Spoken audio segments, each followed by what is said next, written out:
നമ്മുടെ വയനാട്ടിലെ സഹോദരങ്ങളെ നാം ചേർത്ത് പിടിക്കുക തന്നെ വേണം. അതിനായി നാം ഒരേ മനസ്സോടെ അവരുടെ കൂടെ തന്നെ എന്നുണ്ടാവണം. ഇതിനായി എത്രയും വേഗം ഉണർന്ന് എല്ലാം നഷ്ടപ്പെട്ട ഹൃദയവും ജീവിതവും തകർന്നവർക്ക് വേണ്ടി അങ്ങനെ ഒരുമിച്ച് പ്രവർത്തിക്കുകയും അവരെ തിരികെ ജീവിതത്തിലേക്ക് കൊണ്ടുവരികയും അവർക്ക് തുടർന്ന ജീവിതം മുന്നോട്ട് കൊണ്ടുപോകാനുള്ള ശക്തി അല്ലെങ്കിൽ ഊർജം അത് നമ്മൾ വഴി ഉണർന്ന് പ്രവർത്തിക്കേണ്ടത് സമയം വളരെയധികം അതിക്രമിച്ചു കഴിഞ്ഞു.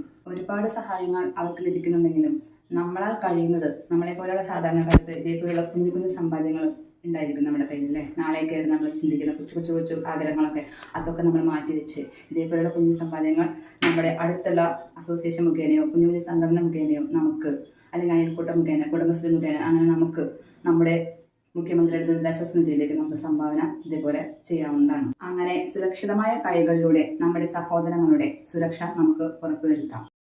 ആ സഹോദരങ്ങൾ എത്രയും പെട്ടെന്ന് ജീവിതത്തിലേക്ക് തിരിച്ചു വരാൻ നമുക്ക് സർവേശ്വരനോട് പ്രാർത്ഥിക്കാം.